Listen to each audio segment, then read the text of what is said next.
Alright, so in this particular presentation, I'm going to show you how to use sessions. There are several ways to approach this. The module, which is already written, this particular one, is one way to present it, so I highly encourage everybody to read it. But I'm going to start with a demonstration. In other words, a little bit of hands-on first.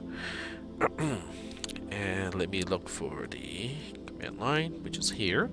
So as you can see, the app is running. It's called app-session.js. And for the demonstration, I am going to utilize a browser that is in incognito window, or your private browsing mode. And the reason why I do this is because this way it is it has its own set of cookies. It's not being shared with the other browser that I'm using. Alright, so let's go ahead and get to the URL first. And before we go there, okay, we can do this. So we'll go ahead and just go to the power server without going to my particular script. And then what we'll do is to use F12 on the keyboard, the function key F12, to get into developer mode, and then we get to storage. And once we get to storage, we are now at the power.arc.losreals.edu website, and there's no storage associated with it right now. And then what we'll do is we're going to go to the script. So we'll say /express /auyngt.debug/. Okay, so this is the root of this is the root endpoint of the express script that I'm running on the other side here in the command line. And then press the enter key, and you can see that a page has popped up. Okay, let me move this down a little bit so you can see the page. And the page basically is a modification of the one where we have a constant 5-second of wait time. But this one, the more you click I can wait longer, the longer the wait time is going to be. So I'm using a session to keep track of the continuity of subsequent clicks to this particular page. And what I'll also do is I'm going to use Chrome on the other side to go to the same page. And at this point, it is still showing that we don't have any data to present in storage, which is kind of interesting. Oh, because I forgot to click cookies. So now I click on cookies, and then we click on power.arc.losreals.edu, and we can see there's one single cookie that is present at this point. It has a name of S41320 cookie, and if you remember, this is actually my port number, and that's because the script is using the port number as part of the name of the cookie. So this way I can distinguish between the production and the sandbox version of an app. The domain is the power server, and then the path is the root. So basically what this means is this cookie is going to be applicable to everything on the power server, but it self-identifies as 41320 cookie. Alright, so what I'll do now is I'm going to start up Chrome and then get into the private browsing part of Chrome. So go to Internet and then start up Google Chrome. And Google Chrome is started on the side. Let me click on the particular profile and also start a incognito window in Chrome. And now I'm gonna bring it into view right here. So we are using two entirely different browsers, and each one keeps its own cookie in its own little cookie jar. And I'm going to browse to the same place. So we'll go to F12 again, go to developer window, and also get to storage. So let's see. This one doesn't have storage, but it does have memory.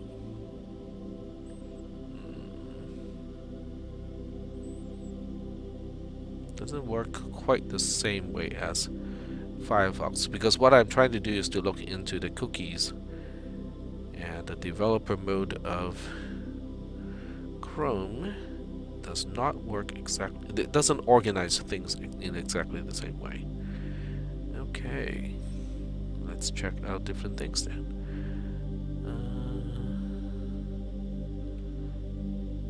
Nope, not that. Probably not console. Sources, memory, and then the rest. Interesting. Okay, maybe under security.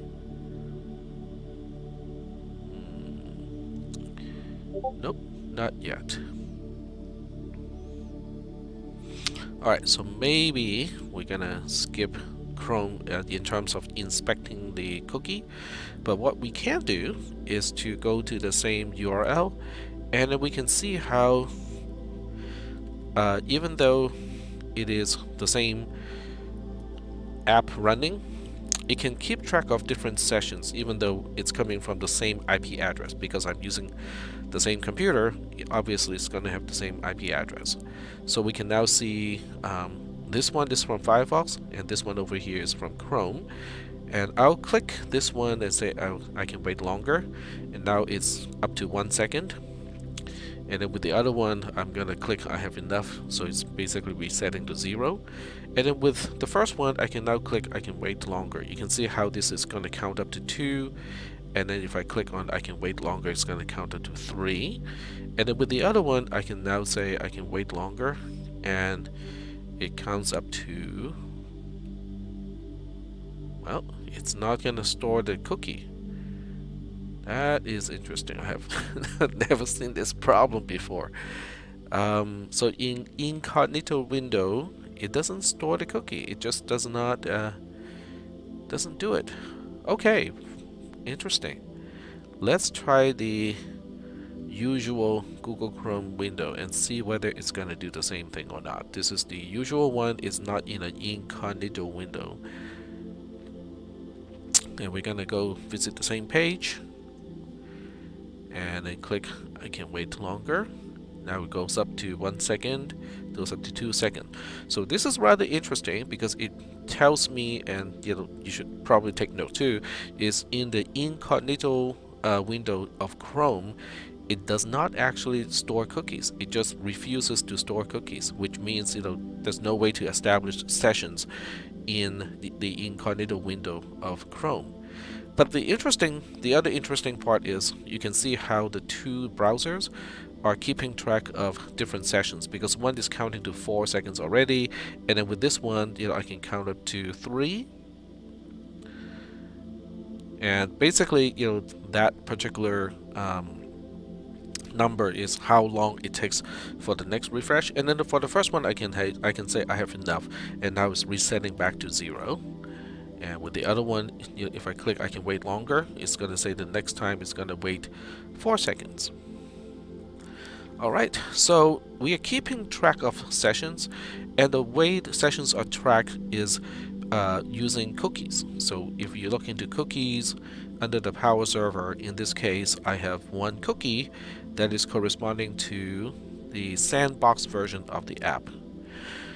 Alright, so you might be saying, okay, so any particular server can only have one cookie associated with it. That is not true. Okay, so let me do this one experiment so you can actually see how this works. Now I'm going to go back to the command line, and this is also interesting. I can Control-C, stop the process, so now your node has terminated its execution. If I were to refresh in the browser, either one, it's going to complain about the server not being there, service unavailable. Okay, so that is appropriate because I have stopped the app from running. So what I'm going to do now is I'm going to copy this app session.js to my production folder, and we'll go ahead and start it in both cases. Now, since this is only one single SSH session, I cannot start it at both locations at the same time. I can, but it's not going to be easy to track. So I'm going to use PM2. So I'm going to use PM2 start app session.js, and there we go. And I can probably get rid of the production app. In fact, I should get rid of the production app because Otherwise, they're going to compete for the same port. So I'm going to have to do a PM2 delete 0, and then go to my production folder, and then PM2 start app session. But this one I need to give it a name so I can easily tell which one is the production one. So we'll say this is the production app. There we go. So now we have both apps running, and I'm going to use a tab. This one is still at the old location, so we'll go ahead and reset our URL to only get to the root endpoint without the parameter, and it start from the beginning. Well, actually, interesting, it doesn't start from the beginning. This is one of the things that I wanted to point out earlier, is because I'm storing all the session information in the database, I can now reboot the entire server. When the server is brought back up again, it can continue the illusion of a session. So this is great, okay, because it's persistent. But what I also want to show is, what if I go to another tab, and this time I go to the one without the debug. This is my production endpoint. So when I get to the production endpoint, this one is at 0 because I just got here. And then with this one, I can kind of up it to maybe 3 seconds. And then with the production one, I can up it to 1 second. There we go. So they're from the same server, right? Yeah, because this one is from the sandbox, and this one is from the production. And yet, they can keep the session management module can separate these two and know that this one is in the sandbox, and it maintains its own session, and this one is in the production and it maintains its own session. So the question is, how does it do it, right? The reason why it can do it is when we get to storage and then we look under cookies, guess what? We have 2 cookies now.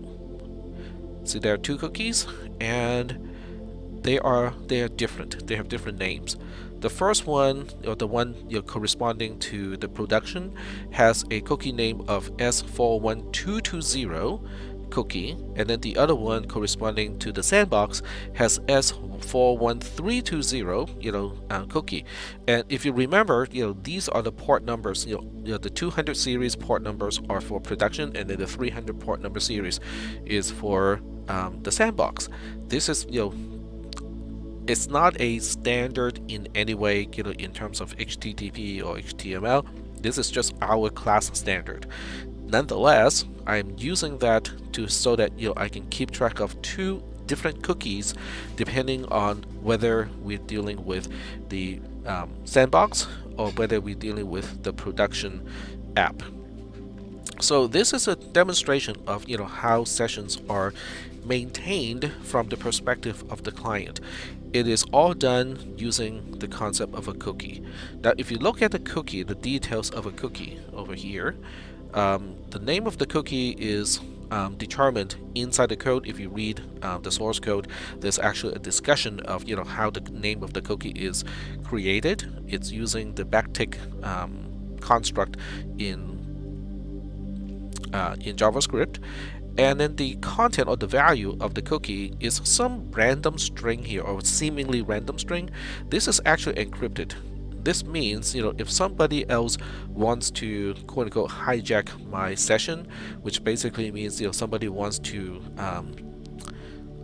attach to the illusion of continuation of this particular instance, it'll be impossible because this is actually encrypted. So for someone to actually try to fake the same thing, it'll be impossible. And somebody may be asking, what if somebody what if I am the one who is trying to pass on the session to somebody else? What if I send this code to somebody else, and so that they can recreate a cookie on their side? Would that be able to continue my session over here? The answer is probably not, because The session will also keep track of the IP address and a few other things. So if one of the things does not match, then the session would not continue for security reasons. So there we go. The rest of the module, okay, so I kind of did this in a backward way. I show you the end product first, and then we kind of go back to talk about the concepts. So session is really the mechanism where we can maintain the sense of continuity between clicks. Okay, what we see as clicks, as end users. But in a more technical term, it is the illusion of continuity between HTTP requests to the same server, not necessarily the same path or the same URL, but it has to be in the same server. Depending on how the cookie is set up, it can be applicable to only a portion or basically only things within a particular path of the URL. The complete example is over here. It is rather long as a program, and it's kind of complex. It is explained in details. Okay, so this one actually has explanation in details. I break it up into two parts. The first part talks about the initialization, so I focus only on the explanation of what components are being initialized and why they are initialized in that particular sequence, and what each initialization is actually doing within those steps. So that's that's section 4.1. That only talks about the initialization. And then the other part, which I think is equally important, if not more important, is this portion here, the endpoint handler. Now, the endpoint handler in this particular case, let me scroll back up to the full source code so you can take a look at the entire endpoint handler. So the endpoint handler is EP. EP stands for endpoint root handler. So it has the usual, parameters. One is REQ for request, and the other one is RES for response. There's actually a third one, but I'm not using it in this particular example. But you can also see in this case, it has a fairly, I wouldn't say very complex, but it would be nested conditional statement before we get to the res.write, before we actually crank out the content in the response.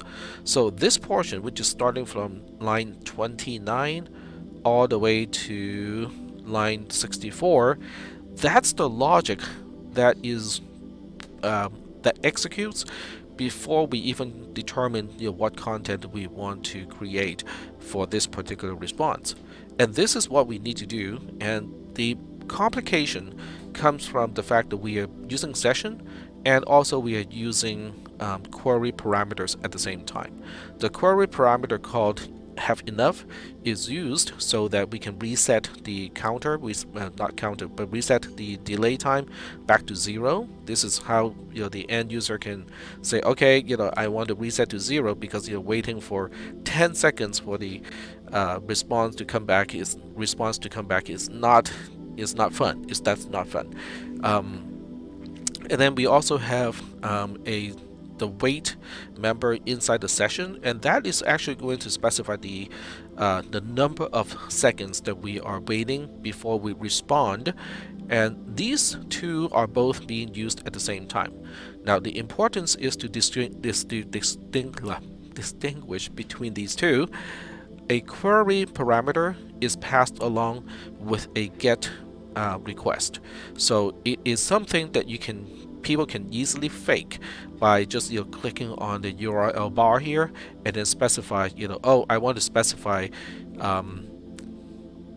have enough to have a value of 6. Okay, so it is easy to kind of quote unquote fake that one, but when something is inside the session, it is actually tracked on the server side. There's no way the browser, the client, have any idea of what the server is tracking within a session. So if you have something that is kind of sensitive, such as credit card number, social security number, user ID, user access level, and that sort of thing, you don't want to make it a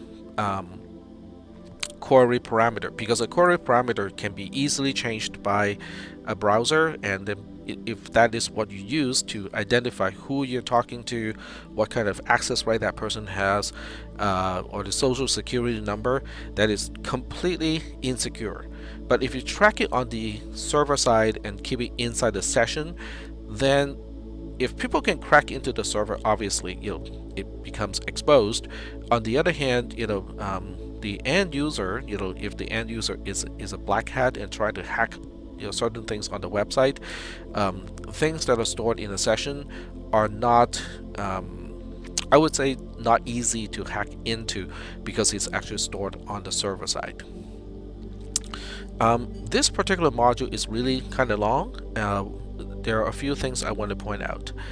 One thing I want to point out is when you read the explanation of the program that I just show here, the first thing you might want to do is to download the script, okay? And you don't necessarily have to upload it to the Power server. You might want to just open it on your computer so you can see it on the side. The reason why you might want to do that is because when I explain the initialization, and the initialization is not as much of a problem because when you look at the explanation of the initialization, the line numbers are all sequential. In other words, I'm taking an entire block of code and explain what it does, and then I would take another block of code, explain what it does, and so on and so forth. However, when we get to the endpoint handler, it gets a little bit complicated.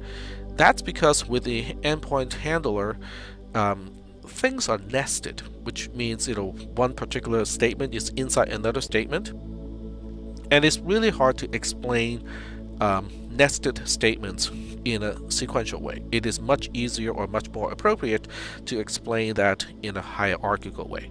So you would see line numbers like this: line 27, line 28, and then jumping all the way to line 77, because at this point with this listing 8, the only thing I want to illustrate is, okay, this is the function, it has a name of EP root handler, it is an async function, and then inside we have not inside, but it has two parameters, one is request and one is response. So I can focus on just the portion of the code that I want to explain by skipping the lines that are irrelevant to this particular explanation.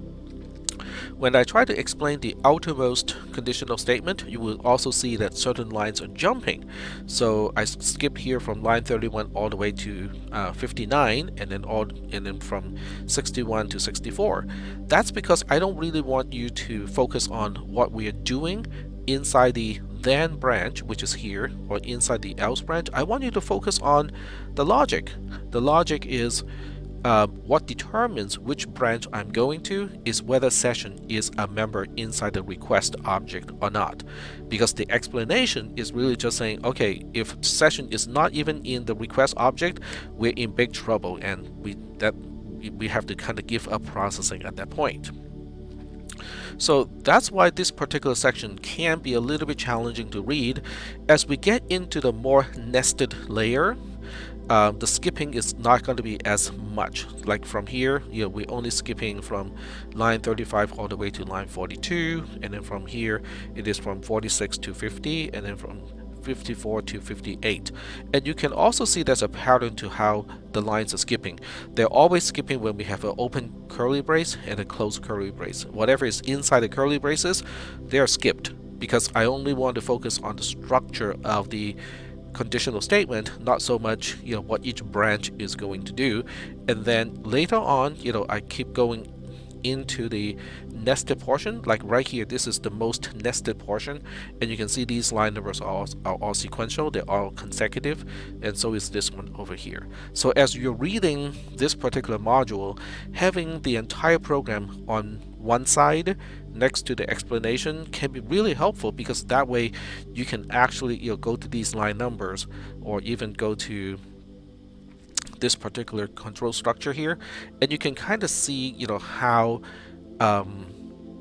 the hierarchy of logic is specified.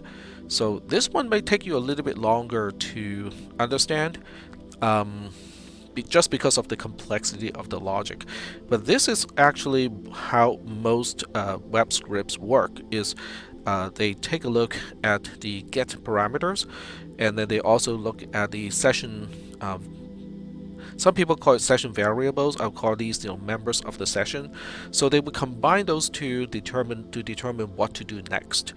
Um, all right, so I'm gonna make a second video to further explain, how you can kind of track down the logic of this using the debugger, because I think in this case the debugger can be very, very helpful to help you understand, what is the flow of the logic as we refresh the screen.